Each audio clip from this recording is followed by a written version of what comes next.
should I record it under? Oh, you can record I again. recorded already because Sister Yu King made me co-host. Okay, good.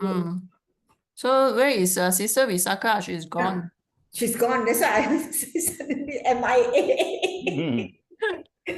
Ayo, never mind. It's okay lah. We start first. Okay. We still have time. Never mind. Wait for her to 3 minutes. reconnect. Reconnect. Reconnect. I think lost already. But she is driving now, so actually not advisable. Anyway, I don't think she can focus when she's driving. She said she's stuck in the jam. Yeah, monitor, carry on. Okay, so let me open. Okay. Namo Buddhaya. Good afternoon and a warm welcome to Brother Yap to our class. Let us pay homage to the Triple Gem.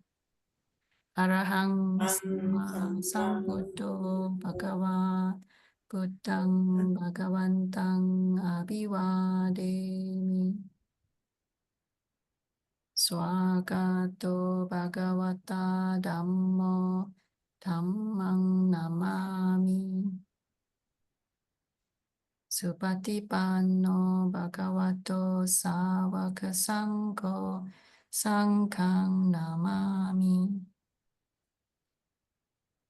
We would now like to invite Brother Yap to commence with the class. Brother Yap, our session will start from now until 6 p.m. Please let us know if you would like to set any break time during the session. Okay. Good afternoon. This is the second lesson. We talk about Buddhist Monasticism.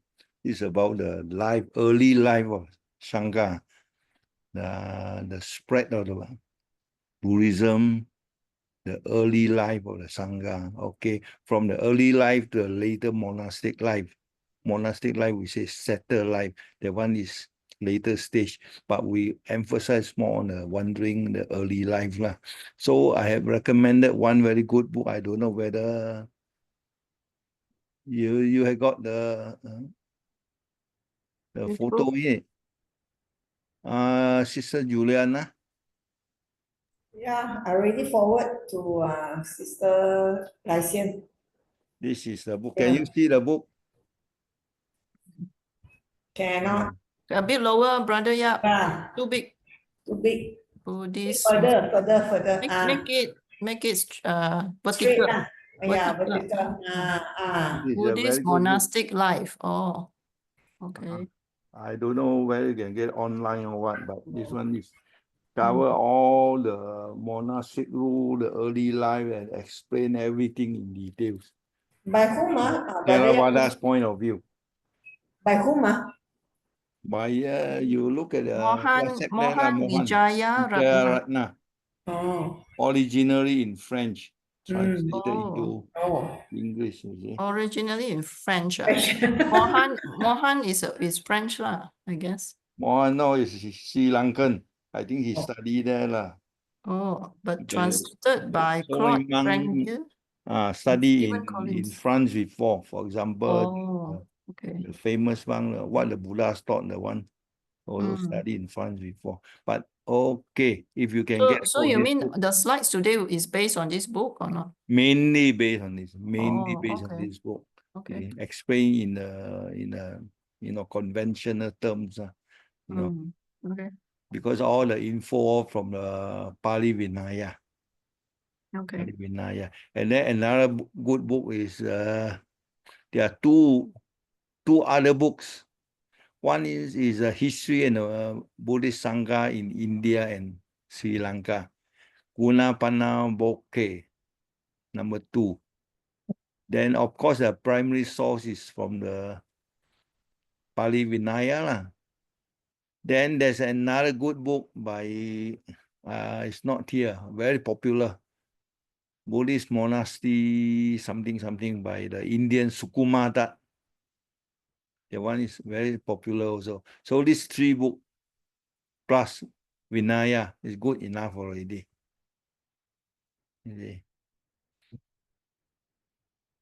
I don't know whether Arya's library, you have all this in the library or not. These 4 books Maybe Sister Karunika, later you can go and check the library and see which books are. You build up your library because a training center, first thing, must be well equipped. Yeah, must have a good library. You're right. Training brother. center. I Yeah. don't know. I got 700 over books. All this. Wow. All in a big room there. Maybe you want to donate it to the center. Arya joking, Vihara I'm also joking. Not can. now lah, not now lah. When the new area Vihara be offers, your sister 2 years. thinking. Yeah, 3 go years. there. I Reject. cannot make use of this. I cannot travel there. Not every day there. You see. Later, donation, you ask, just in Naranda, they try to build up a library also, few thousand books. This brother Ananda always ask me for a list of the books to be Oh, is it? recommended to him, you see. They have quite a good selection. They have, I don't know, but I went there, I couldn't find some books, you see. Maybe in a special room.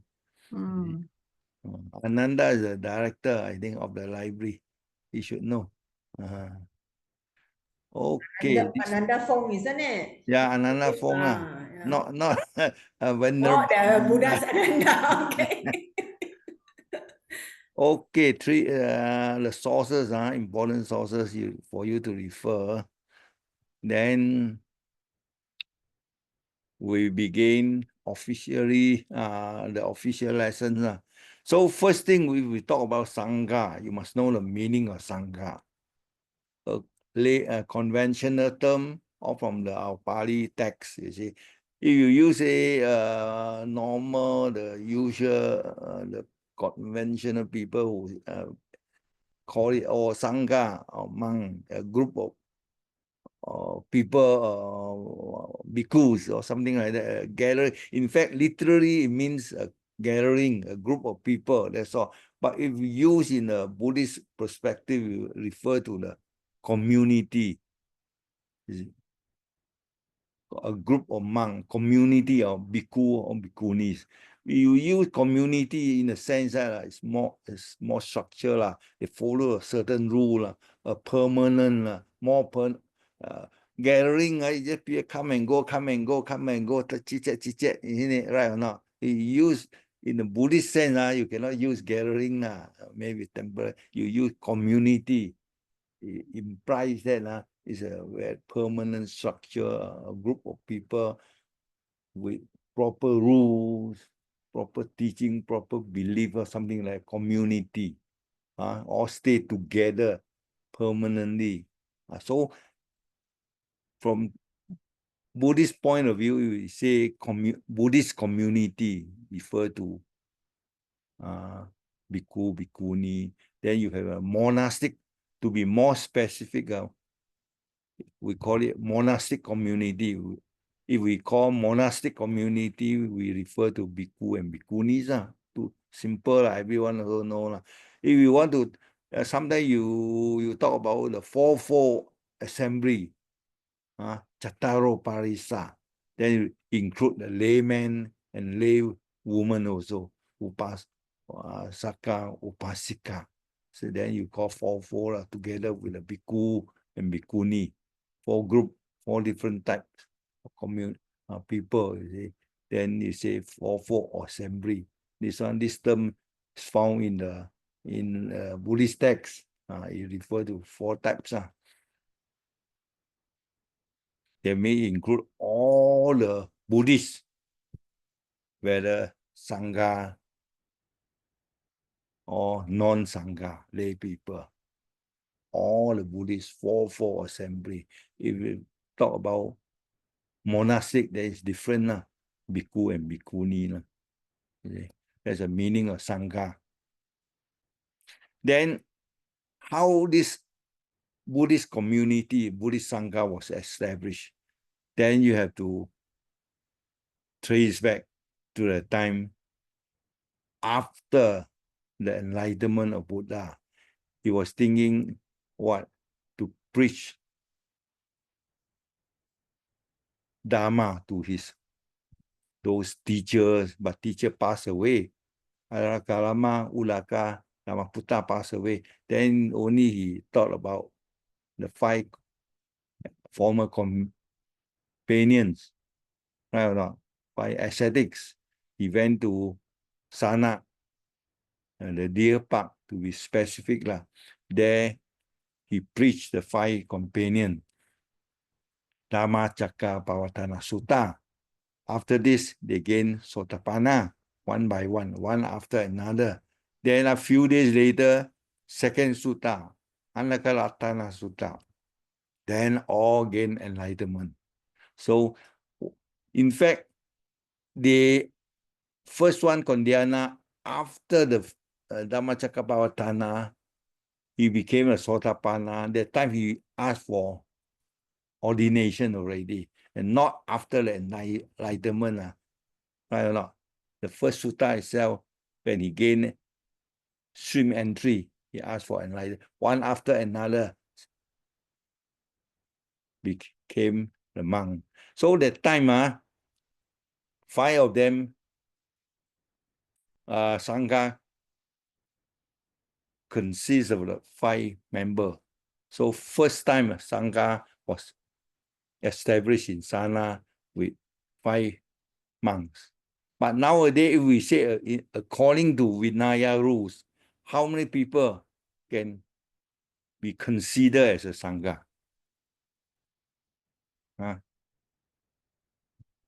How many people a Sangha comprise a minimum of how many members?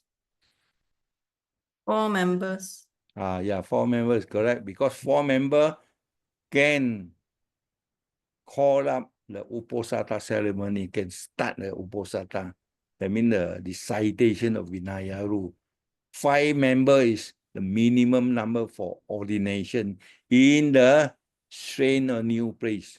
But in the popular, in those places with a lot of Sangha, then you need 10 It's different 5 minimum for a new place. For example, Sri Lanka, Mahinda went to Sri Lanka. How many monks? 5.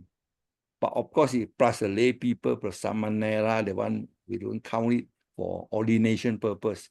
So 5 monks went to Sri Lanka together with 2 non-Thera. So all a group of 7, right or not? You all know a group of 7. But our group of 7, 5 Samanera, 5 Thera. They ordain, form a Sangha and ordain a new monk in Sri Lanka. So the new place you have 5 okay, for ordination purpose. So okay, now we come back to our this history of early Sangha. After the 5 ascetics who became the earliest group of monks, then later Buddha converted Jasa and his 54 friends. Then another 55 plus 5, 60. Correct or not? So, who was the first lay Arahant?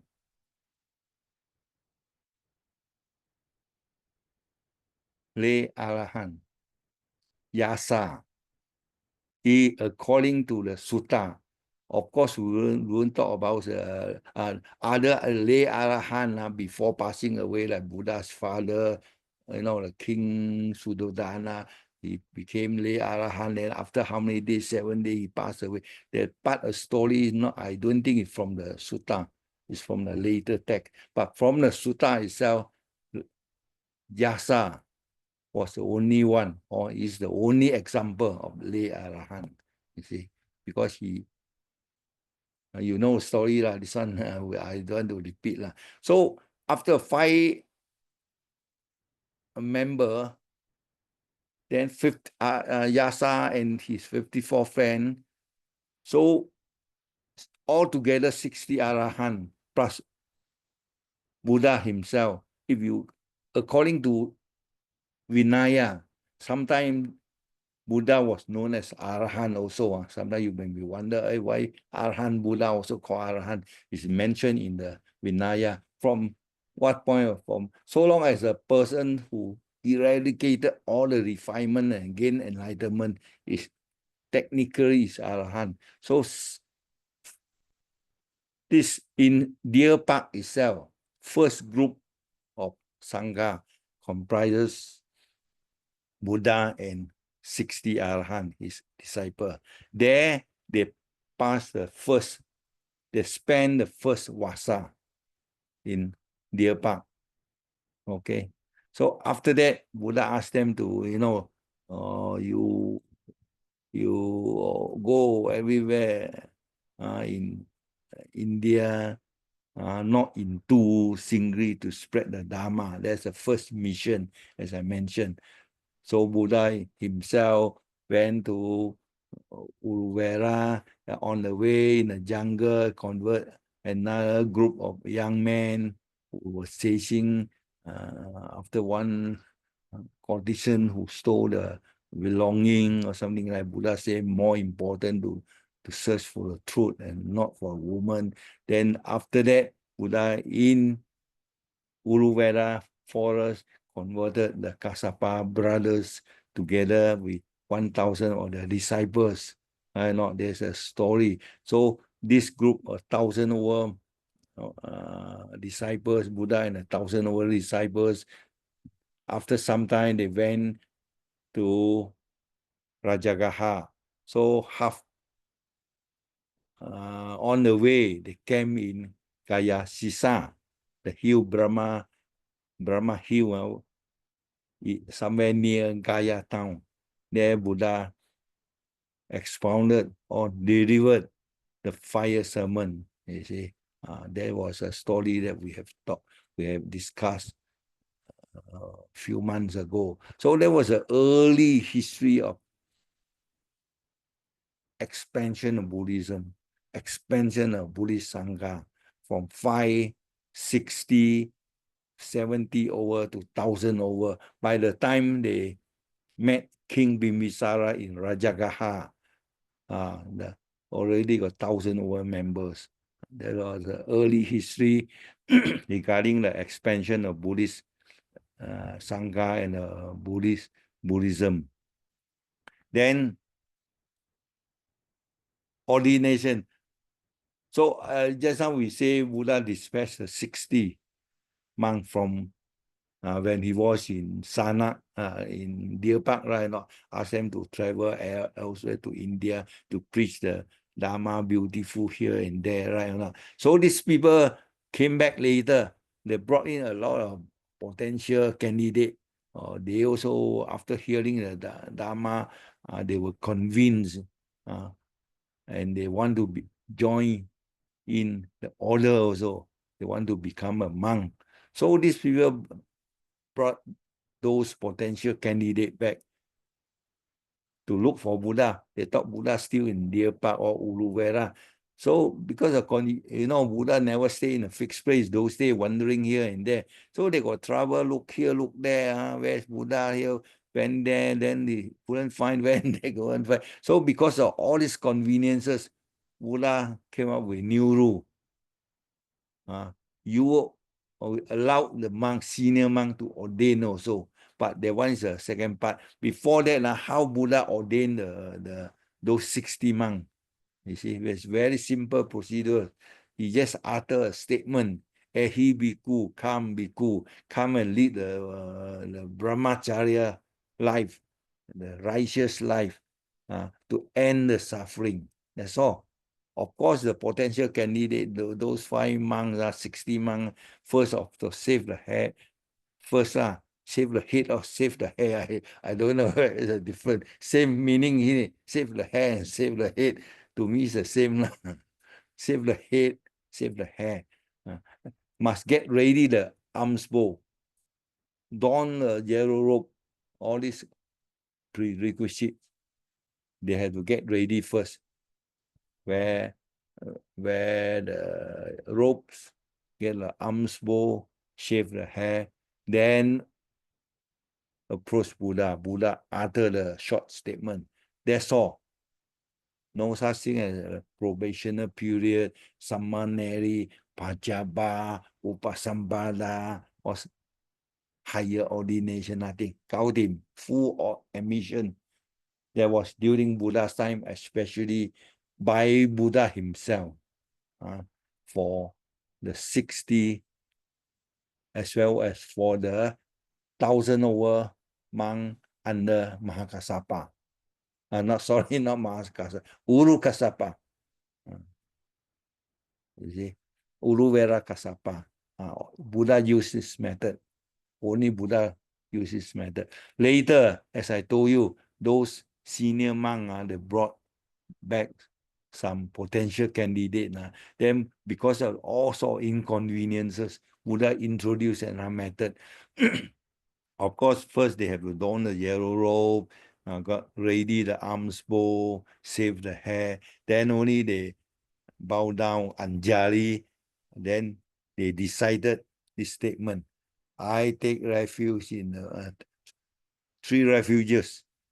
Buddha refuge in the Dharma, refuge in the Sangha. This is the second method allowed by the Buddha for the senior monk, to carry out the ordination for the new candidate. You see, not necessarily in the presence of Buddha because of inconveniences. So this is the second method, you see. So of course later they change again, new method. They require a novice and a preceptor, give them a preliminary training, explanation first. Then after some time, the preceptor, they thought, okay, this novice is good enough. Trial period is over, probationary period over, good conduct, he learned something. Then they call all the Sangha, they say, to witness. He then present it to the community of Sangha, the monk, and they decide 3 times, put forward. So any objection or not, no objection, then okay, confirm. You see, this is a later method that involve preceptor and novice. But of course, there are so many 8 or 9 types of ordination method. There's one very special method, only for one person. You can name or not. Bhikkhuni, the first Bhikkhuni. That method involves what? Accepting the 8 Galudama, then consider as a Bhikkhuni already. Correct or not? Maha Pajapati. There's another very special method of ordination. You see, Ananda appealed to Buddha, then Buddha finally agree, correct or not? He say, so long as she, Mahapajapati, agree with these 8 heavy rule or Garudama, then it's considered as ordained. That one also another method. In the Buddhist, this text, Pali text, there are so many methods, 8, if I'm not mistaken, 8 to 10 different types, but we only talk about the earlier type, the common type. Of course, what about the Bhikkhuni ordination? I don't know whether teacher told you or not. Mahapajapati ordained by Buddha by accepting 8 Galudama. What about the 500 second lady who follow her to Vaisali? Who ordained them? The monks. The monk. You see, only monks. Mm. That Yeah. time no Bhikkhuni or No Bhikkhuni, bhikkhuni. only one lady, Vajapati. How can you come and say that you must involve the 10 Bhikkhuni, then after the 10 monks? Of course, the batch, the 500 only monks. So this is one of the arguments for the modern people who say, oh, that time also a monk ordained the nun, you see. So they use this method, one of these, but never mind, this is a different issue, you see. So next slide, you see. So Sangha considered as well established by the time Buddha went to see King Bimbisara. That was only early next year only. That means within 1 year, Sangha is well established already, with at least 1,000 over member. Correct or not? And then when we talk about the life of the early Sangha during that time, we have to talk about the primitive life, the Sangha, to be differentiated from the later monastic life. Okay, so briefly, primitive Sangha is a stage where monks were emerging from the Paravajika Samanera movement. The movement we have discussed 2 weeks ago, what is Samana movement? The time when Buddha first left the palace, wandering like other ascetics in search of the truth. After that, he gained enlightenment. He still wander like those ascetic, those life, we call wandering life, ascetic life, samana movement life. So from that moment onwards, the period is roughly what we call still ascetic type, we call primitive Sangha. From a modern saying, modern scholars terms, we say primitive Sangha. So we roughly I like to share with you their life during that stage, the part of the history. The second part, only the organized order that was later. We are not going to talk about the organized order, the life of the organized or settled Sangha, you see. So early life, this group of monks, early Buddhism, Buddhist Sangha, confined to northeastern India, everyone knows, especially in Magadha Kingdom, and one part near the present-day Rajagaha, Patna, Vaisali, the site. Then the other important center somewhere near Savasti, Savasti in present-day Savasti, the area, the two sides, Kosala Kingdom. On the other side, the time was ruled by King Pasenadi. But Magadha, the side Magadha Kingdom, the king was King Bimbisara. So these two important Buddhist centers during the early Sangha day, you see. Because these two centers are located in the middle Ganges basin. These areas are less Brahmanica influences, unlike the western part, near the Pakistani, the Hindus River, the side, there was strong influence of the Vedism and the Brahmanism, you see. So these two parts more lenient. So you have a lot of new ideas, new philosophical groups emerge or appear in this northeastern India, the side, in these two kingdoms. So now we talk about the primitive life of primitive Sangha. Okay. Brahmana is different from the Sramana. Brahmana is not in our syllabus. Those Brahmin of the early Hindu, not the modern Hindu, early Veda, they practice what we call sacrifice, chanting, dharani, mantra. The one is different from the Sramana, Jains, Buddhism, they practice, you see. So this group of Sramana, including Buddhism, the monks, the practitioners, they led homeless life, wandering here and there, no fixed place for them to stay. They survive by begging, arms round, from place to place. They beg for food. So they always wander alone, sometimes with a small group of people, that's all, from place to place. They stay in the forest, under the tree, sometimes in the heaps, in the farm house, in the heaps of straw. Sometimes they live in the guha, the cave, sometimes in the community hall. That's all, everywhere. You see. That's how the dwelling places. So they all of them live circular with a minimum necessity. You see, they will celebrate, not married, adopting solitude. Solitude, that means alone, live alone.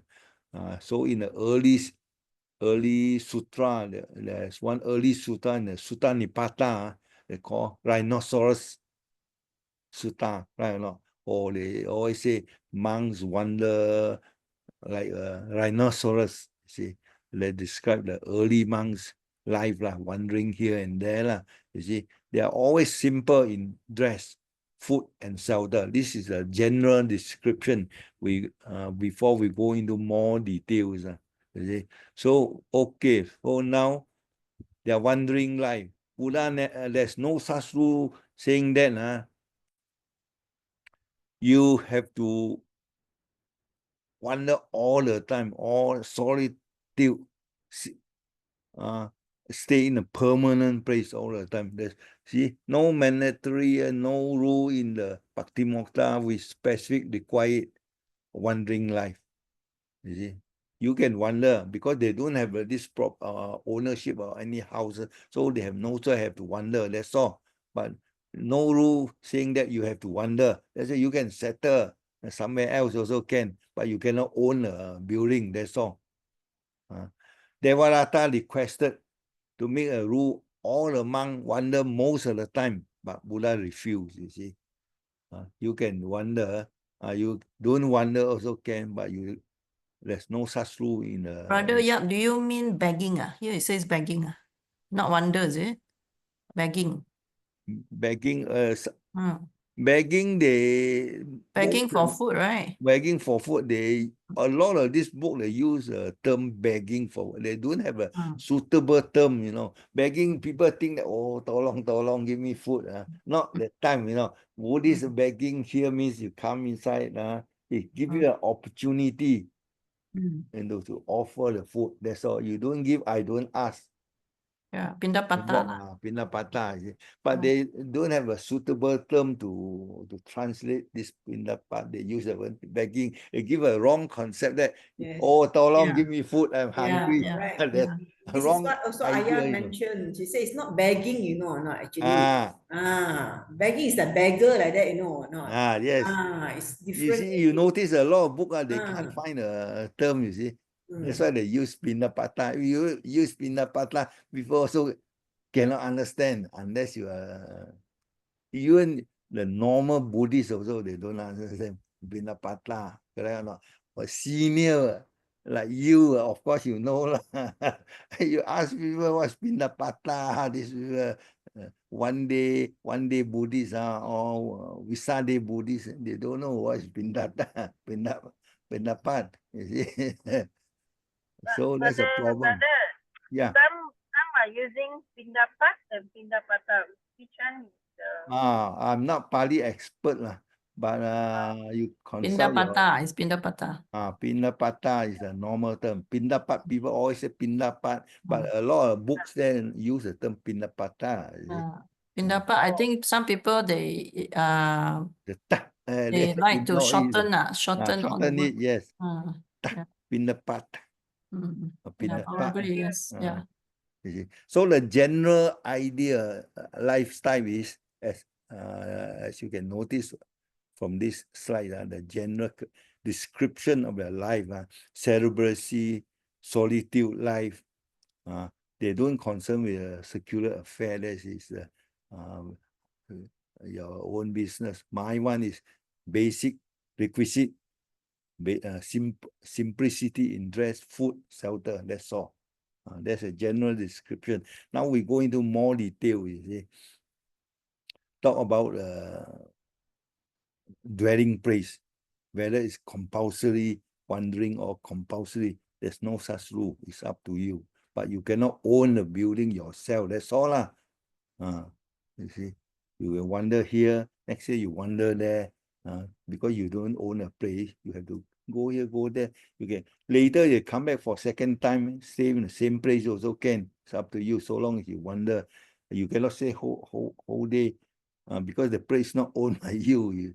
People chase you out. You see. But Brother Yap, where do they stay? I mean, they must have stayed somewhere, right? Just as I say, guha, cave, or nearby jungle under a tree, sleep there lah. Oh, so then like they can sleep anywhere lah, under Anywhere different lah. trees every day. So long as people don't chase you out lah, Because those say the people don't, people offer you the place to stay one, The rich man, they got a private park, Arama. You can build your own hut there during they can a build. rainy day. Of course, rainy day, you can sit under open air. You can sit under a tree. Especially during Wasa period. So later we'll tell you how they build a small hut, kuti itself. In fact, this practice was carried out during the first Wasa in Deer Park. They use the branches, all this built for Buddha, the 60 disciples, That was very first time. That time, no bamboo grove or nothing, right? Not in Deer Park, the first Wasa that time. Second Wasa only in the bamboo grove. Rajagaha, King Bimbisara offered the garden, the park, the so-called park.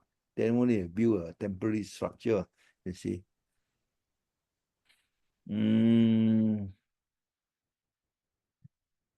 Cooking was prohibited unless, but with exceptions. Famine time, or sometimes due to some other reason, then they allow the cook. Normally, cannot. You see. Then,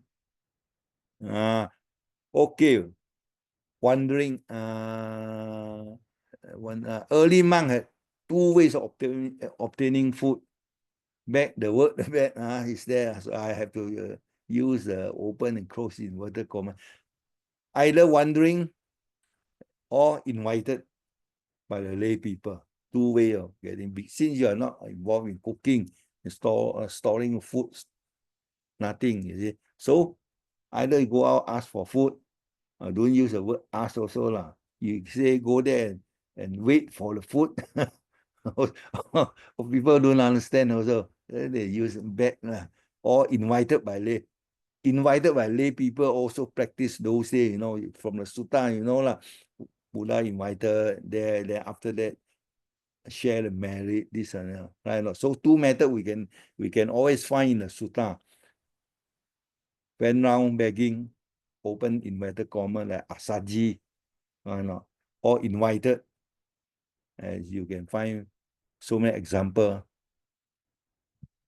that Buddha invited by King Bimbisara to his palace to eat or to consume food, or by his father when he went back to Kapilavastu. So many examples there. That means from early sutta you can find two methods: begging, pinapata, or invited by people, by lay people to the house to take food. So first, during the alms round, begging or asking for food or pinapata, monks normally they walk mindfully from house to house.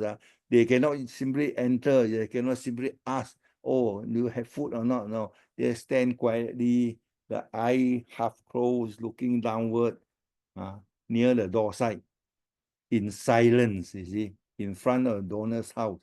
If they were given something, they accept it. They don't ask this or that. You guys say, people offer you. You look at it, wow, bak kut teh, very nice. Can I have some more? My friend Mr. Sip wants it. No such thing in it. Juliana, correct or not? Cannot, you cannot say anything. Wow, today bak kut teh. Quiet, what people offer you have to accept Yes, it. yes. You guys say, oh, this one nice. My friend, brother Sip like it. I want to give him Okay, some. take some more. No, yes, take. Brother, yeah, like dim sum.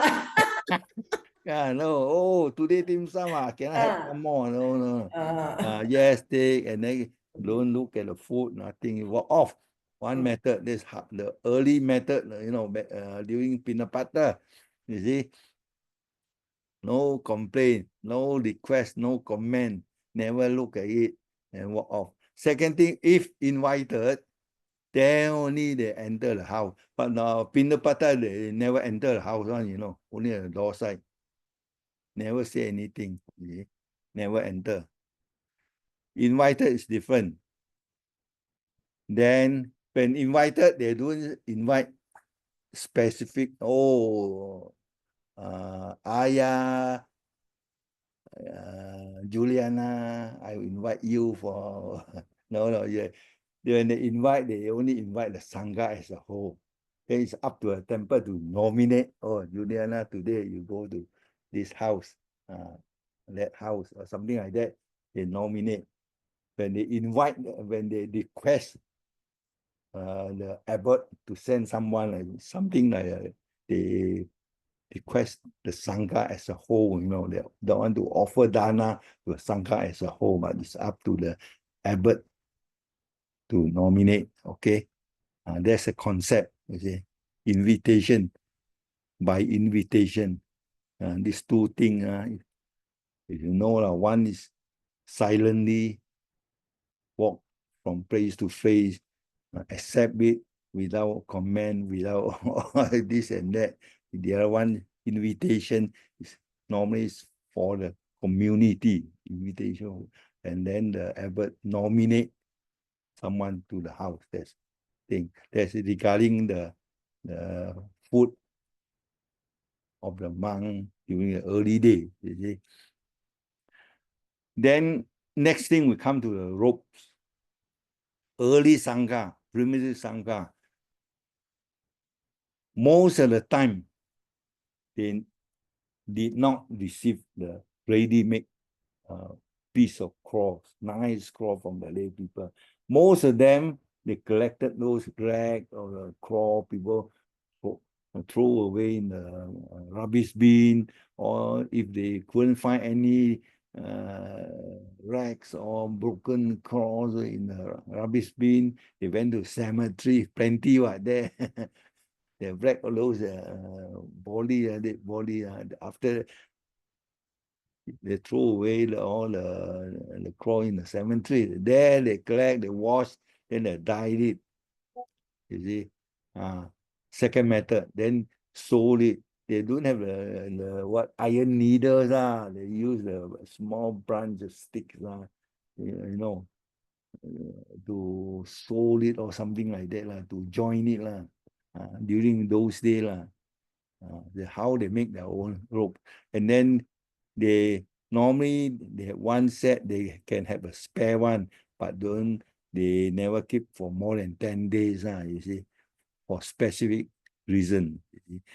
Other additional item like towel also allowable, a piece of cloth, sitting cloth, put on the chair, that one also allowable, towels, okay, the additional item. Razor blade, nowadays use razor blade, those days use a knife to cut now, that's a basic thing about the clothing, ropes, you see. Then early monks spend most of their time in the forest. Why? Because in the sutta I mentioned when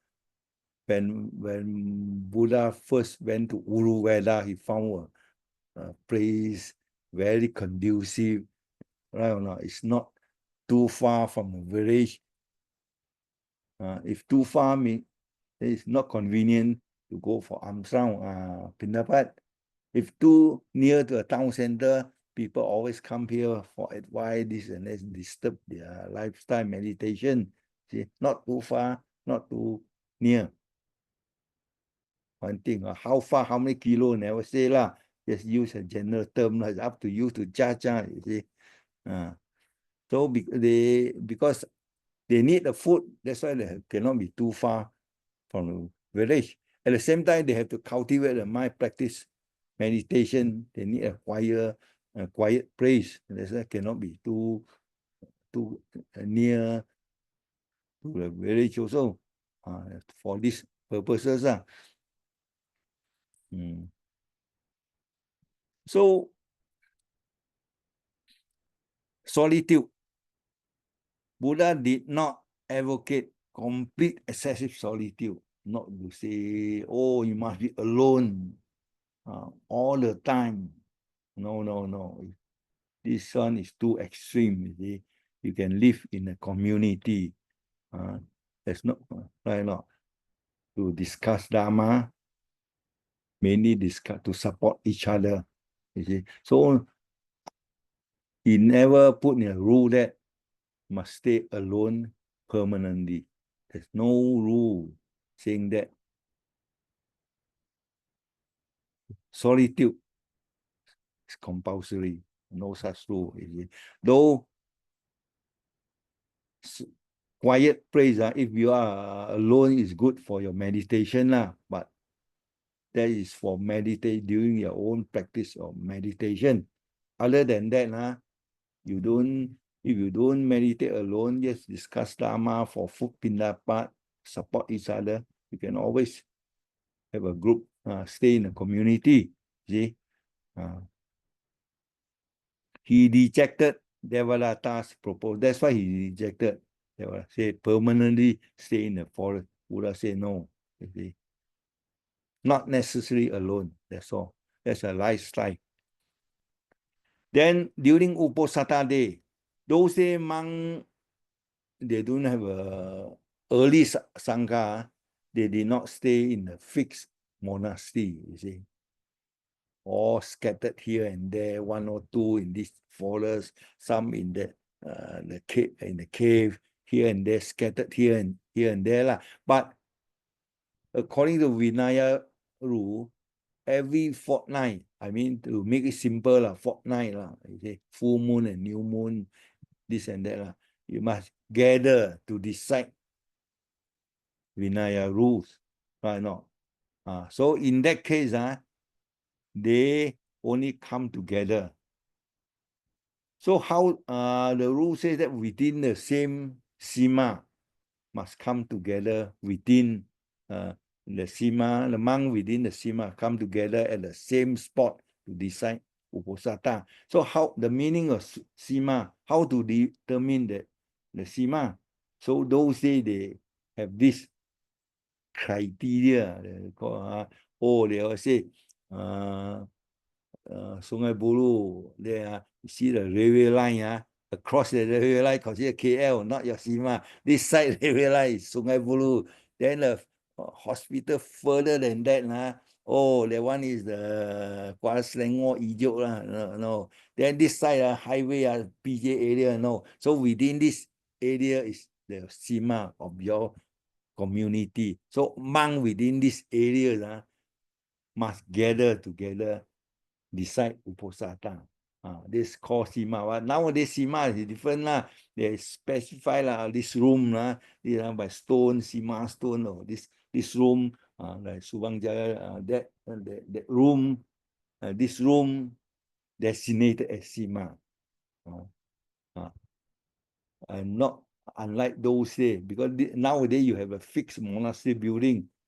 You can designate a special room as a sima, for you to conduct all the Sangha, all the Sangha's affair, ordination, then to discuss the important matters, punishment, or some other affairs concerning the monks. Other than that, you can have your affair outside shrine room, talk about Dharma talk, somewhere else, never mind. But important matters, Sangha's matter, must be conducted officially in the sima. Modern day sima hall, sima room. But those days, the region itself, to be determined by natural barriers, or that mountain range there, don't cross the mountain, different region. Or this side, the river here, don't cross the river. Within here is your sima. That's the olden days definition. Okay. So to decide the Vinaya rule, Paktimokha, every fortnight must be conducted in a specific place within the same Sima. Okay. Ordination also to be conducted in the Sima, same Sima, you see. So earlier life, only the monk involved in the uposatha, the recitation, confession. If you have make something wrong, mistake, you confess, and then a monk will decide what penalty. All these are conducted during the uposatha day. No such, the layman never involved. But modern uposatha different. Oh, today uposatha days, monk decide their own rules themselves. We lay people, spend some time meditation, this and that during this day, involve a lay. That's a modern concept, uposatha. But early days, only the monks. So monk not allowed to engage in, now talk about other livelihood. Just now we talk about their food, their dwelling place, their robes, right or not? Now about their livelihood. So after wandering here for food, after coming back to do meditation, after every fortnight, they gathering for osata. Then what other activity? So what other livelihood, what other life, or no such thing as other occupation already, right? Not they don't have to worry about food. They don't have to worry about the dwelling place, clothing. Don't have to worry. Then what other livelihood? They don't have a livelihood. So in the text, monk cannot be involved in certain practices, say performance of, they call it wrong livelihood lah. Practice a certain sign like charm or demon, calling demons or chase away demon, charm, spell, snake charming, look at your palm, interpret the star, interpret your dreams. Nowadays, blessing the car, all this sort of thing. Those say very strict one, all mentioned here. But nowadays they involve in what exorcism, chase away the ghosts. I don't know. Those say they have this or not. I'm not sure lah. But obviously, those say they don't have blessing car, blessing house.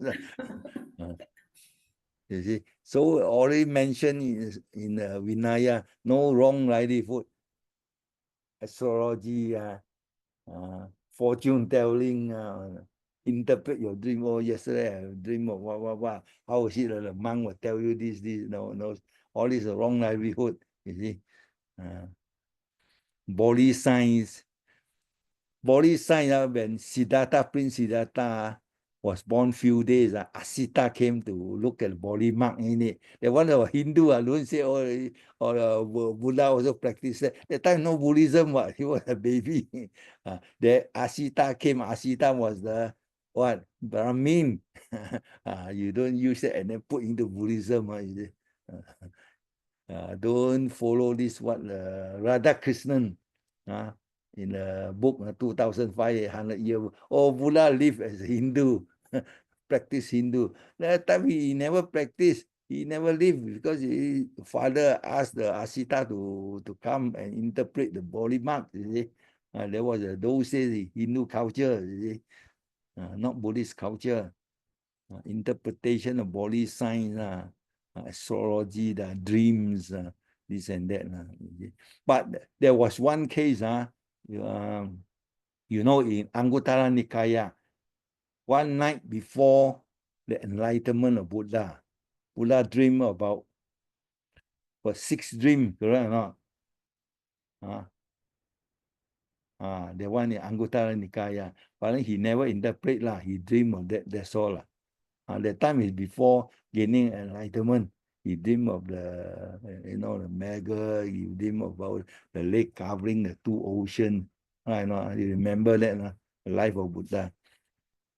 The one also before Buddhism, not during Buddhism, not practiced by Buddha. Even though Buddha dreamed about that, even though Buddha, when he was a prince, at the time people interpreted his body mark. The one was before his enlightenment, practiced by the Hindus, Brahmins. You see, all these are in a later in the Vinaya rule. Buddha call it what? Tirachana Vicha, vulgar knowledge, or low class one, low class art. But nowadays, a lot interpret your what? Interpret your feng shui lah, interpret your palm reading lah, astrology lah, right or not? Whether that's another story lah. We don't comment whether they have practice the right livelihood or not. You see. Early on, we talk about their life in the forest. But sometimes monks enter the city. Sometimes they argue, they have a debate with other group of people. Bear in mind, all these religious practitioners, they are well respected even by the king, you know. King, businessman, merchant, minister, officer, all respected all these monks, ascetics, not only Buddhist monks, you see. So in a city, the king and the officer always look for opportunity to do dana for all these monks. For example, when Buddha and the disciple reach Vaisali, they put up a night in where? Ambapali's mango grove. Correct or not? Ambapali offer pinapata food to the monk lah. And those with Lichavi princes, heard about it. Everybody also want to offer, correct or not? They ask Ambapali, say, oh no, give me a son, I offer you so much money or not. That shows that every king, officer, minister, they respect the monk, Buddha, etc., as well as other ascetic. They look for all opportunity to offer dana to them, you know. So there was a description in the book regarding this wanderer, Paravajika. When they arrived in the big city, it was custom of the people to provide them with food, lodging, everything, you know. In the forest, different case, it's up to them to look for a place under the trees and that. But when they were in the cities, they are well taken care of, you see. There was normally carried out by king, minister, wealthy people, you see.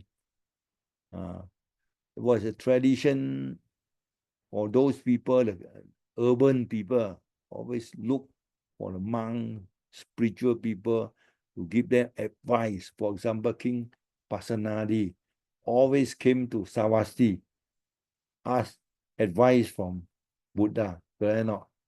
Always Savasti. When Buddha moved from Rajagaha to Savasti and stayed in Jetavana, King Pasenadi always went to Jetavana to look for advices from Buddha. There was a facts as recorded in the Sutta. So they describe the life of the monk when they were in the forest, when they were in the city.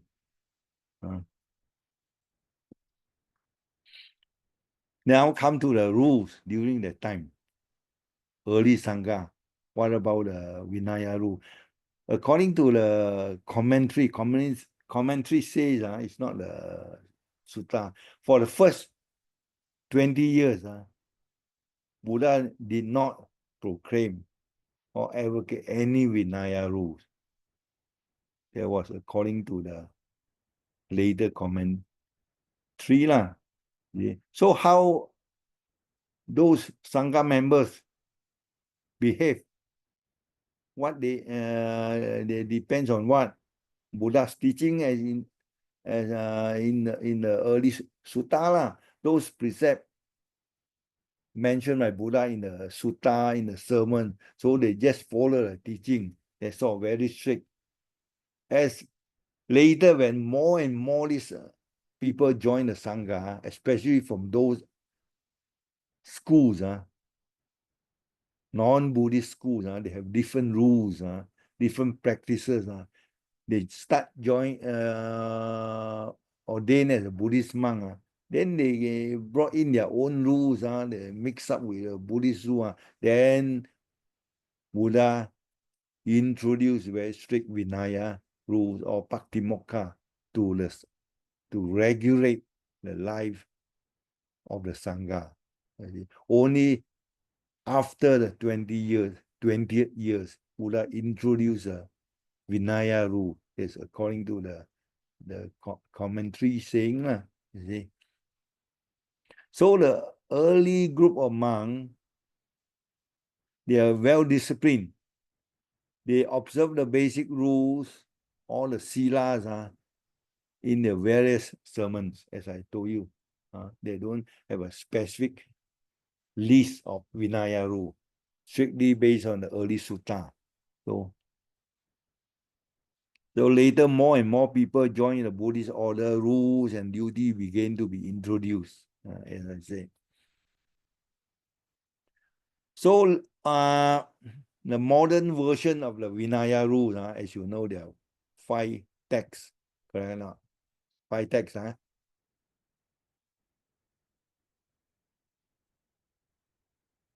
Sutta Vivanga, Bhikkhuni Vivanga, or sometimes they call Mahavivanga, like 2 part. Then Khandaka, all this. Then you have Paravina. So altogether 5. But which one you consider everything Buddha's saying or not? Some may not. According to the researchers, only the rules itself, the Patimokkha rule, inside the Vibhanga, Sutta Vibhanga or Bhikkhuni Vibhanga, they're considered oldest. Whereas the story part in the Vibhanga, they are explanatory, what we call commentary. It's not the early word list out or spoken by Buddha. Only the list of the rule. Then the ordination procedure, that what is considered as Buddha's ordination. Whereas other like Khandaka, they talk about what? Talk about the first council, talk about the second council, right? Not in the Khandaka. You find all the description. All these are later addition. Correct or not? It cannot be happen during Buddha's time. Your first council, second council happened after Buddha's Parinibbana. So all the description in the Khandaka, in the Vinaya rule regarding a council are later addition. Okay? Similarly, those stories to explain the rules, also later addition. And the last text, Parivana. Parivana is a summary of the rules, is a listing found in the Vinaya. And this summaries is a later compilation in Sri Lanka. Is a later edition. So if you talk about the modern version of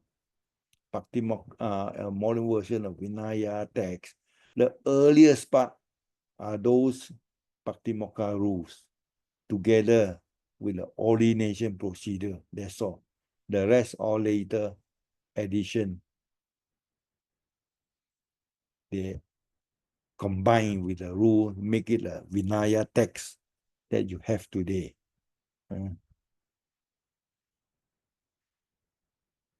So primitive Sangha, what's the time now? 5. We started at 4, 5, okay, 1 hour. So 10 minutes. 10 minutes. Exactly 1 hour now. 10 minutes, huh? 10 minutes break. Okay. Okay. Okay. I have to drink some water.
Okay, we continue. So we talk about the rules introduced by Buddha 20 years after his enlightenment. Just because there are a lot of newcomers from different other schools, they mess up with a Buddhist practice. See, they introduce their own rules in this. Because of that, Buddha introduced strict Patimokkha rule to regulate the behavior of the monks. But the rules introduced by Buddha for the monk to follow is not a strict must type, It's a training rule. You observe it. You fail to observe or not, it's up to you. Initially, if you fail to observe, you have transgressed. There was no such rule called penalty rules. There was initial period, So even during the early practice of Uposatha recitation every fortnight, only recitation only, no confession. Confession only introduced later. There was a development of the Uposatha practice, you see. Here in the early days, no penalty code to accuse or punish monk who transgress the rule. You mean, Brother Yang, you mean during the Buddha's time, there's no this punishment. So after the Buddha's time, then only the rules were changed, is it? Time period not mentioned. Oh, not mentioned. Okay. That's why careful here. I never mentioned since when. We use a general term, early days. Because a lot of Buddhist record, no official mentioning what day onward, what day we form of Buddhism, this and that. Indian record is like everything talk and memorize, that's all. No, unlike the Chinese, every dynasty there was one historian to record down. Very accurate. Chronicle, Han Su, Shi Ji, what, who came, who offered this gift to the emperor. Chinese record everything black and white one. India, no such practice. So from all the Buddhist texts, you can only say during early days like that, during the later period is like that. We cannot specify what year. Even as I say, last lesson, Buddha's Parinibbana, what year? Yeah. Also, people That argue. also, You see, I am never mentioned. You see, so the development of this Uposatha recitation and practice are also the same. Initially, yes, recitation. Why? For you to memorize, for you to remember the rule. That's all. So later only they found out these people transgress or make a problem, broke the rule. Then only they introduce those rules, what to punish, to what extent, probation, all this soap, this and that. That one introduced later. So in this, that means during the early stage of recitation, Uposatha days, only recitation, pure recitation. Later they introduce, people listen, they introduce confession. Oh, sorry, I make this mistake. Then they introduce the punishment, this and that. That one was a later part lah. See, even this part we have discussed early on. You see, Pabaja, the ordination system of ordination, right now. The earliest ordination, Buddha himself, and then he combined the Pabaja, Upasambhada. That's all. This one we talked already. Because earliest form of ordination only carried out by Buddha by reciting a short statement, come, monk. I don't know. So early, we have discussed more or less the early life of the Buddhist monk during the earliest time, you see. Now slowly progress towards the community life or communal life, you see, more settled life. How it began, all because of the Vasa, rainy period, because of the rainy period, what to do, where to stay. From there onward, the new practices slowly evolve, you see. So bear in mind the rainy period, about 3 to 4 months in India, before Buddhism, before the appearance of Buddhism, other ascetic, they already observe the practice of, stopping wandering during the rainy season. That practice was long before Buddhism, you see. So, if I'm not mistaken, it was King Bimbisara who suggested to Buddha, he said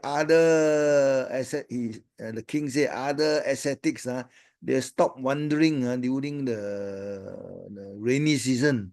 They wanted to avoid stepping or killing the insect or the worm on the floor, on the ground. So they stay together to avoid that. But rainy day, a lot of the worms or insect start coming out from the ground, you see. So King Bimbisara suggested to Buddha that the monk also should stop wandering during a rainy day and stay together. Then Buddha adopted this Vasa practice, you see.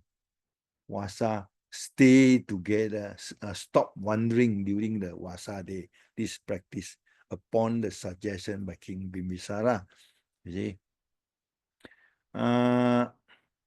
So if the monk wanted to stay during the 3 months period, so where to stay? Sometimes they cannot find a place for them to stay for 4 months, So Buddha allow them to build a temporary hut, you see, not permanent lah. So I got a sample here. But nobody knows what the design like, you see. But from the text, if it was something like that, the monk will gather the branches, the 3 branches, and then they use a rope. Of course, their type of rope different, they tied together. Then use a dry leaf to cover everywhere. The structures, so-called kuti, is very small. Small enough for one person to not walk in, no, crawl in and lie down alone. There was an earliest type of kuti, so-called kuti, a small kuti. They constructed, use the tree branches, and they cover with a leaf. That's all. Then they spend the few months wasa inside. Of course, not one month stay in one place. They always build their own this type of kutis in private owners' land, like their own garden, their park, something. Then not only one monk will build a kuti there, a group of monks, a community stay there, so that they can spend time, discuss Dharma, meditation together, you see. So there was an earlier practice when Wasa retreat was first introduced. If you say Wasa, people think of the season only. If you say rain retreat, then they think of a retreat and stay together during the rainy season, rain retreat. So one monk cannot wander, cannot wander, walk here and there. They have to stay somewhere else. They're gonna find a place, permanent place for them to stay, permanent in the sense that during the period. So they were allowed to build their own small, primitive, simple kuti for them to stay. How? As I mentioned to you, branches. And normally they build a group of monks build all their own individual kuti in the garden owned by the rich people. That's all. That was the earliest type of community, communal life during Buddha's time. Okay. So after the Vasa, after rainy season, they have to start wandering, Then in that case, monk will dismantle all the temporary kutis, temporary dwelling house. And then they start wandering again as usual. Then next year, the Wasa time, rainy season, again they practice the same thing. They will find a suitable garden. The owner allowed them to build a kuti there. Again, they use the branches to build. Again, a group of monks that stay more or less nearby together. Year in, year out, the same. Every year, the same practice. But some monks, they used to come back, they dismantle, or some of them did not dismantle, but they never stay in the same place. Next year, they will come back to the same place and stay again, you see. So they have this new practice, come back to the same kuti and stay. It becomes a semi-permanent structure already, you see. So that's the beginning of the settled life, you see. During the rainy season, the general mode of spending water building a temporary hut, okay? They build by using dry tree branches and leaf enough for one to get in, as I say. Very often monks will build in public park, right, not close to one another, forming a community, right, not individual. Many of them together, but not 2 or 3 people in the same hut, one fellow, one hut, few feet away, another hut, another monk, something like that, community. You see, when the season was over, they resume wandering life, as I say. You see, but some monks, they prefer to come back to the same place and stay again. You see, that's how we order. This is initial practice, and then Buddha in the rules, because monks began to build their own huts, but then Buddha introduced certain rules. Only these few types you are allowed to build, or allowed to stay, allowed to accept. Because when the lay people saw that monk began to build their own huts, some rich monk, rich merchants, generous merchant, they begin to donate houses They saw the monk have the troubles, have difficulty to build all these houses, kutis. They donate. So one of the merchants in Rajagaha, they donated 6 houses, not the big houses, the normal one suitable for one monk, kuti for a monk, 60. You see, since then, Buddha introduced a rule saying that the house should be what type of design. One type because we don't have the sample, the photograph, because the sutta never describe it properly, I never give you a picture in the sutta, right? No, they only describe, one type is called vihara, is a normal residential house. How big, what design, never say lah. Then another type, Alda Joga. Alda Joga is a type of house with roof, like curve, eagle type of wing, like this nowadays the Laos, Thailand, Burma, the sharp roof and a curve like that, something like that lah. No photo was given in the sutta, so we don't know. Then another type of mansion, a bigger mansion, pasada, hamiya, multi-story also can. Guha, you can stay in a cave also can. So 5 type of dwelling places allowed by the Buddha. After the incident, after the merchant who donated 60 kuti to the monk, so Buddha began to introduce a rule.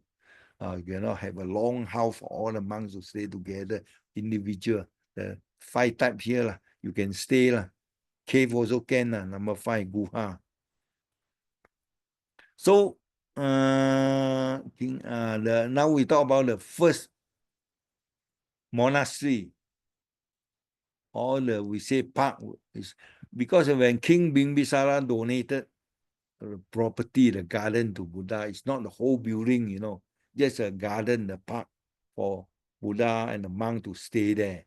So it's up to Buddha and the Sangha to build their own kuti in their bamboo garden, in the bamboo garden, Veduvana, you see. So the place where Buddha built his monastery in the bamboo garden, you know the exact location or not? Have you been to the Veduvana?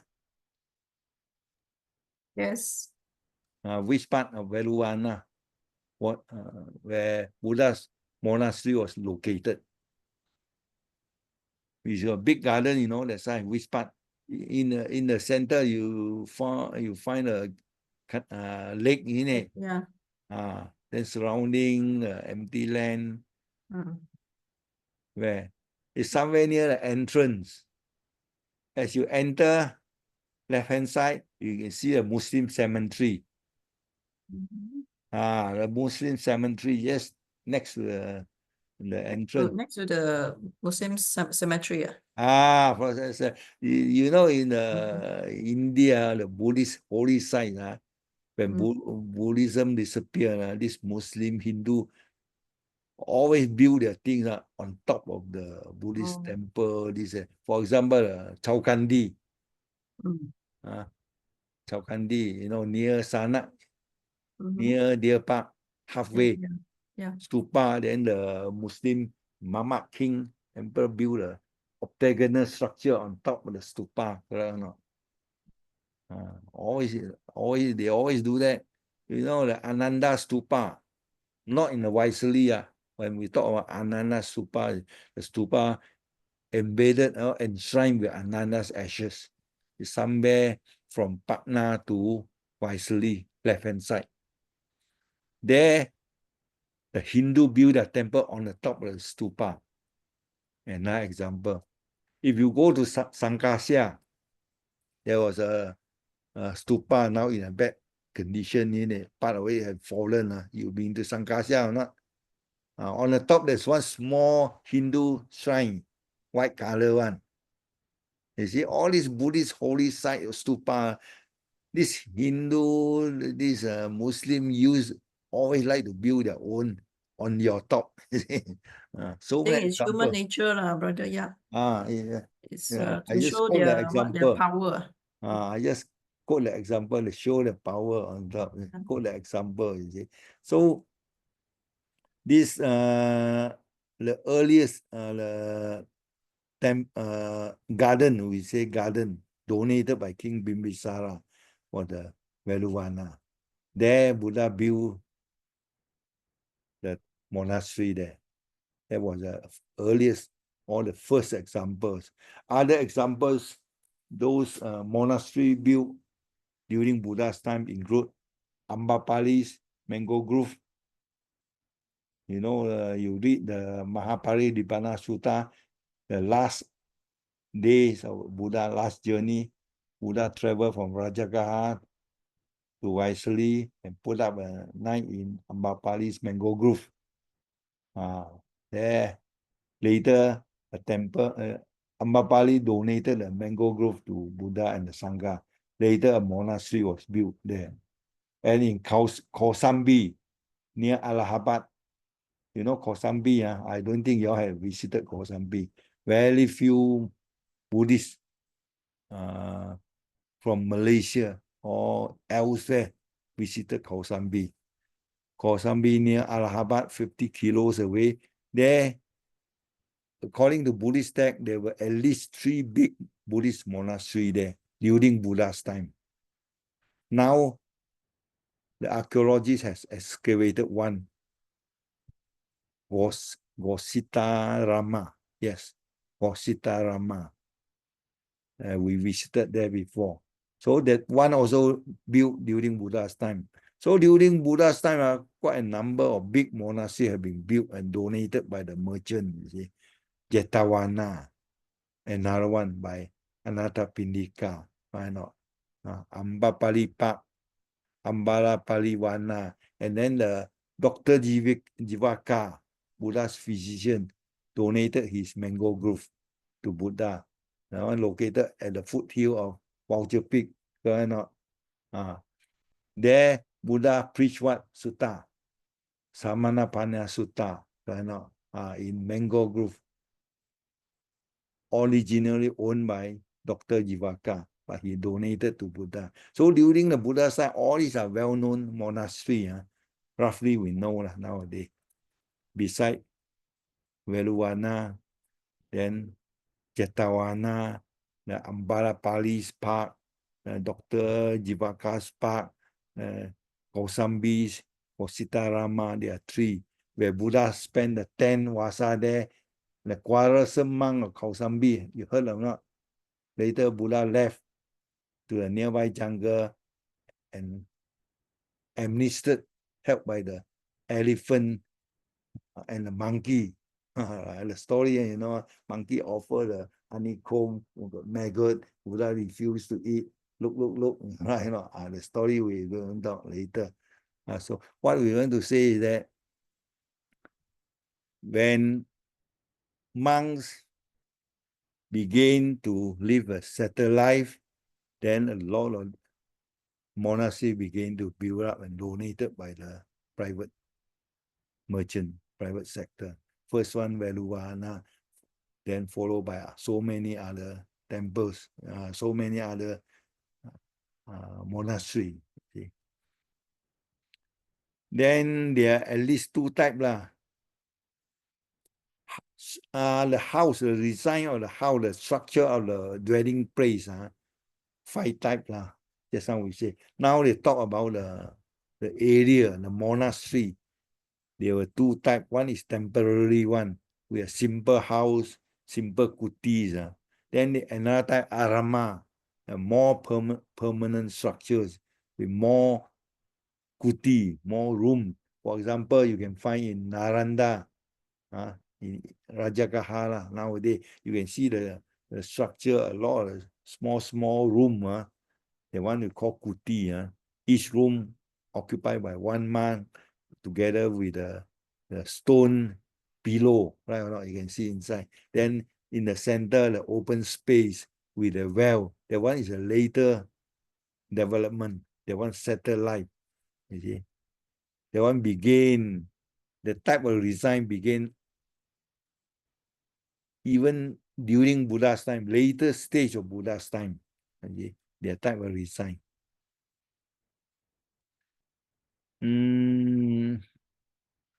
So now most of the monks began to live in a monastery, having a settled life. Then a lot of new rules have to be introduced to regulate their harmonious living. Because living together must have a different type of rule. Those say the early Patimokkha rule for personal training, personal behavior.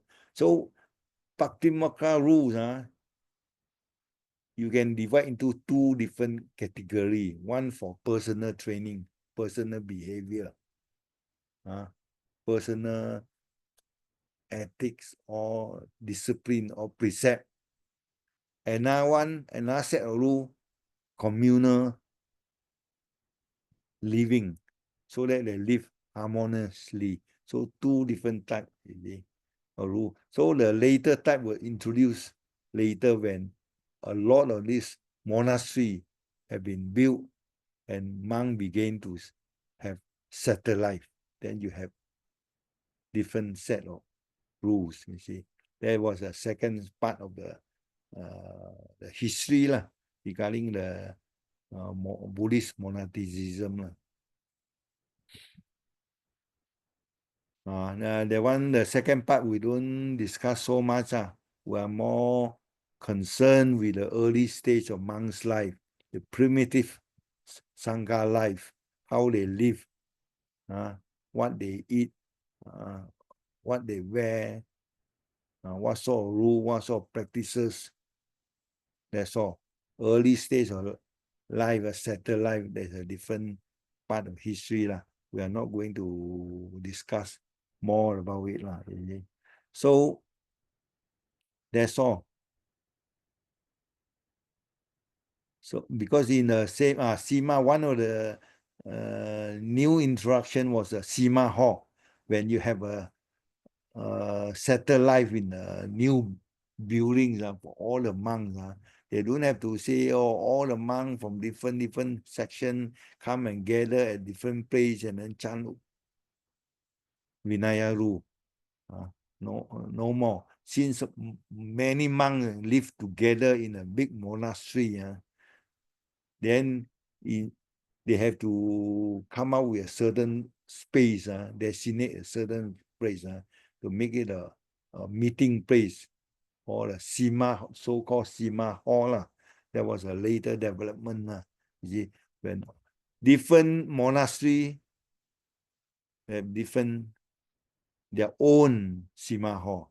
So one monastery here, you have their own Sima room. Another monastery may far few kilo away. They have their own Sima. So monks stay there, they can come to this side for a Sima meeting. So monk here cannot go. There's another new set of rules. That was a later part of the study. Not in our discussion today, you see. So more or less, we cover all the monks' life, primitive life, before the settled life. So any questions? It's 5:40. You still have 15 to 20 minutes to ask questions. So this topic may be just a live and not so exciting, because it's not applicable to you people anymore, you see. So, Brother Yap, so this all talking about monks. How about the bhikkhunis, the nuns? Same. Hmm? They talk about Sangha life of Yeah. primitive Sangha. If you think Bhikkhuni is part of Sangha, then it follow the same. But then you said that they were living in the forest, like under the trees and all that. You mean to say the nuns were also doing the same? No, those say yes. That's why the Buddha came up with what rule? The 8 special rule. Yeah, 8 Why Garuda refuse? Why refuse a nun to woman to become Bhikkhuni? One of the reasons is too dangerous. So many rape cases mentioned in the sutta. Those say the robbers attack the nuns. There were stories in the sutta. Yes, that's why one of the reasons. That's why they say a nun cannot stay far away from the bhikkhu, yes, isn't it? from a bhikkhu, Must be yes. certain, I think, distance where the Business. who can come over and Yeah, offer like the protection Buddhist. something like that. Yeah. Yes, but of course not in the same monastery Of lah. course because Nunnery, men and women were different. nunnery, yes. Ah. So the part I didn't cover. Maybe next year lah, I add in the part lah. Maybe put also lah, monks/nuns. Monastic life is good enough. There's Yeah. additional slide Monastics, yeah. for that part. Mm. Because this is the first, because last year Yong spoke about this. So this is the first time I talk about these topics. You see. Okay. Even though I have 4 books, a few books I read lady. So you want to cover everything, you have to read every book, every page, Difficult. But nowadays, those days without AI, DeepSeek. Now DeepSeek cover everything for you. Now can summarize Summarize the whole thing everything. for you. Yes.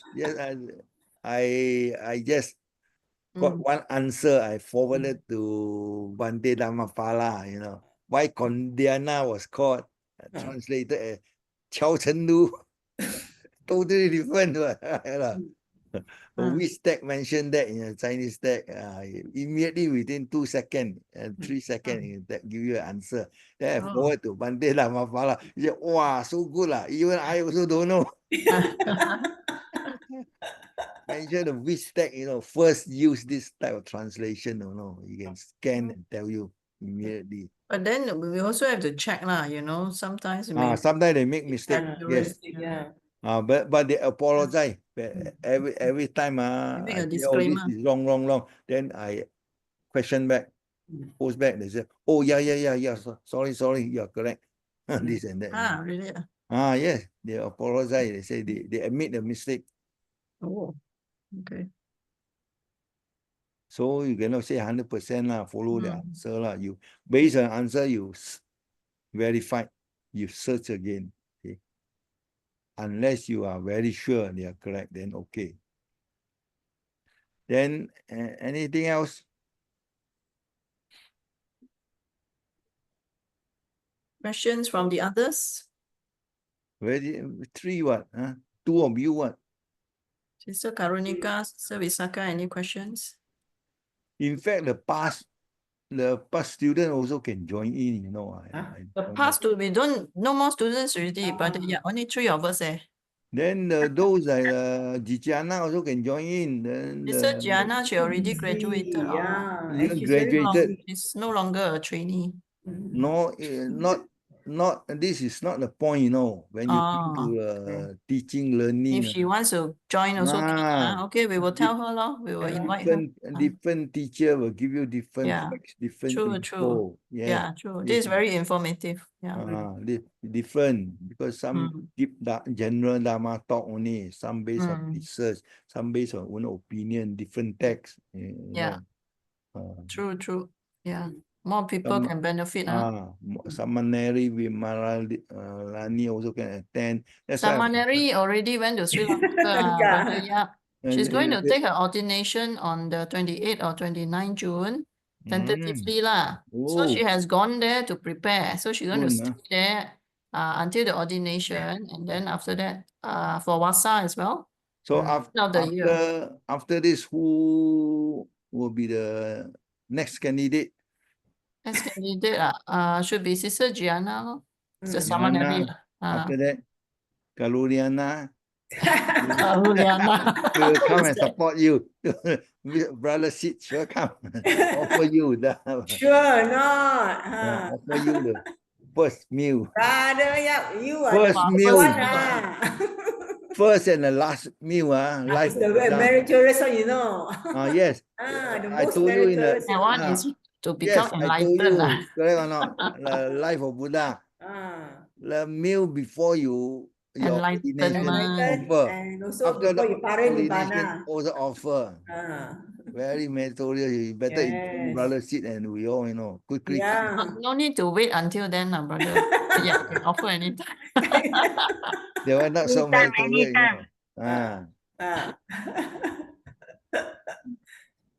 Brother, can I ask a question? Yes, you're still driving. Be careful, you know. Yeah, Huh? still at Too long. Selayang here. Huh? Almost 2 so hours long already. nearly 2 Jam hours for 2 already there. hours. Our class also going to finish. That's Yes, right. you have 15 Definitely minutes. after the class finish also, I not yet reach area.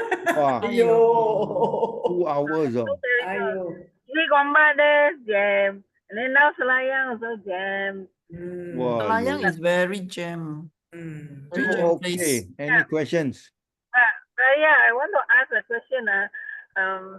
Why we are allowed to take kopi O instead of like they say don't have something inside lah kopi O, but some of the monastery they say must drink something after the noon. They are not allowed to take something which is cannot be seen, cannot clear, must drink clear drink. Clear, But yeah. kopi O so dark cannot see inside. Your question is cannot take coffee or? Can take kopi O. So no problem, ini. You mean afternoon? Afternoon. Afternoon cannot take. Cannot take coffee or. Cannot kopi take O. dark drinks, is it? That drink, those I cannot see through one. But Oh, kopi O so dark cannot see also ma. so kopi O can take lah. Afternoon can. They allow. So coffee and tea, I think they allow. The Thai forest, right? Thai forest, right? Why? Why? Oh, Yeah, why? their interpretation. Brother, yeah.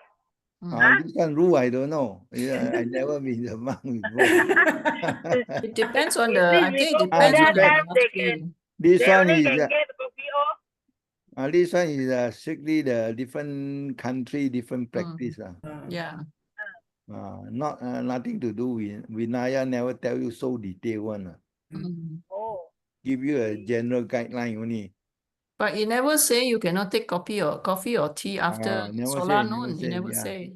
You just say you cannot. I mean like fruit juice. You have to sieve it like 7 times, Yeah. right? The part of the Vinaya Because say. part of the bulks are this cha still there, solid food still there. I think the coffee, we know that there's nothing in it lah. So modern coffee okay, cafe okay, and what not the normal the powder type lah. Say, but certain monastic also they won't allow like drinking Milo also. Milo also that one a because lot got of milk. this solid minor solid. Anything with dairy product, because they won't allow. Yeah, because that certain one got monastic. cow's milk. It's not allowed afternoon to take cow's milk. But also depends on the tradition, right? Yeah, correct. Milk is milky lah. Milky is still got some milk powder there. You see. It's not 100% pure liquid. You see, I think it's because cow's milk is like a meal replacement. It's a very complete type of food, right? So that's why it's not allowed. I think type of suspension. Oh, is it? Okay. Suspension, not pure liquid, you know. Okay, it's means very thick. thick, some powder. It's not 100% sediments pure inside lah. Sediment inside, yes. Yes, those half fermented drink, all this also cannot. Fermented because got alcohol, right? Yes, half fermented also cannot. And also the solid those butter must melt into liquid form only can. Then like drinks like kombucha like that. Kombucha don't have alcohol, also fermented. I think that one got a bit of alcohol. A bit of alcohol cannot. Is it? I don't 1%. think so. That one, is it? I don't think got alcohol. It's made from fermented fruits. You try to Google kombucha. Kombucha got alcohol one. Sometimes when you're not careful, they didn't after the fermentation, it can be very alcoholic. Because my sister used to do kombucha, it can be very alcoholic. Is it? And then what is the logic on the big fruit? They cannot take the big fruit like coconut, I don't Hot know. water, you know, Or like it's too detailed. too It's detail. Yeah. not That one also mentioned depends on because tradition. the rules give you the general guideline. All Mm. this minor talk about fruit, fruit 1,001 time. You all leave it to the monks to interpret themselves already. Okay. That's why we need to start. That's why the monks and nuns needs to study the Vinaya is like this. General, you know the general. Yeah, That's but they are, normally I mean, a lot of them don't follow also lah. I mean, that like the different tradition, they follow their own their own set of rules. Yeah, meditation, they give sutta give you a general guideline. So different country, they add in this, add in that, their own interpretation, you see. Because Buddha cannot tell you 1,001 all in detail, you know. Yeah. Not That practical. means, but that means all these rules is added by their own monastery. Rules their not own, added lah, but this minor interpretation lah, you know, interpretation. dia sendiri tambah lah. They interpret themselves lah. Like for example, the Thai forest, they allow eating the dark chocolate, isn't it? But Yes. during the time of the Buddha, mana ada chocolate? Chocolate, yeah. They have to, you know, put in the mouth, that the chocolate melt completely, you know. Then turn into liquid. Then they're okay. It bypass the law. It's a gray area. You cannot get a chocolate, solid chocolate, bite, and turn the You cannot bite it. They say anything is chewable is not allowable, isn't it? But some of the time, the monk they are allowed to eat this asam jawa. Oh, asam jawa, bitter. No, asam jawa, which is raw one in the piece of like with the tangkai, with the seed inside there. They are allowed to eat that one. Their interpretation, this one we don't know. Very complicated. Also, there's I know of one in Thailand, there's one monastery where they allow eating yakon. You know what's yakon? Oh, yakon. After the noon. After noon, they can eat this yakon. Oh, different type of practice. Yeah, different type of practice. That one you consult Ayah. Oh, that one don't say that. Even now also the Chinese Mahayanists also, they still eat what after lunch? Oh, that one Mahayana. That one Mahayana. Yeah, Mahayana monastic different. No, they follow different precepts. Different. Right. Sister Karunika, you should know is that they follow different precepts, right? It's the same. It's the same. It's the same. But how come they eat? How come they can eat? That's why you see Mahayana. They on top of the so-called, now they follow, not now, all the while they follow Dhamma-Guttaka's rule. You know Dhamma-Guttaka, I haven't talked to you about the 18 Buddhist school. Dhamma-Guttaka school's Vinaya rule. And Dhamma-Guttaka Vinaya rule is very close to Theravada. So Mahayana adopted Dhamma-Guttaka rule. On top of that, they introduce what we call Pusa Tao, Bodhisattva rules together too. So if you follow the Dhamma-Guttaka rule, you're not supposed to eat afternoon also. Yeah, correct. But because the cultural different, this one spread to China, everything changed already. You see? They can eat afternoon, then they can hold money, they can drive, they can stay at home. They can store food in the vihara also. They can store food. So Vajrayana, same thing. they can cook some more. Vajrayana also the same thing. Same thing. Vajrayana also. Same. That's why this even though this Tibetan follow the Mula Sarvastivada Vinaya rule, also quite close to Theravada, and yet they also follow the Mahayana, Chinese Mahayana, eat afternoon, putting money. Because these rules all spread to Tibet, everything changed also. You see? You strictly talk about the rule, everyone, Chinese Mahayana, Tibetan, Or fail. Breaking the Or rules. fail. Or fail. But then I don't understand. I mean, then what's the point of going forth, isn't it? Then might as well just be a layperson, Yeah. right? Yeah. What to do? For them, they say that there are many type of practices, not necessarily to follow one Yes. way. Correct or not? Like you want to go to Penang, you can use North South Highway. You can use another way, isn't it? And then the mode of transportation also say you can drive, you can take a bus or take a train. So it's something like this, you know. To them, their interpretation is like this. So there's no right and wrong. No, rules are rules. I mean, they follow the rules set by the Buddha. But now over the time now, okay, everything evolved. So people say that you cannot be too rigid as well. Correct now, brother Yap, isn't it? That's why I say, Lord, why want to go for myself be late? They said nobody want to go forth, lor. You see any ayah someone marry only.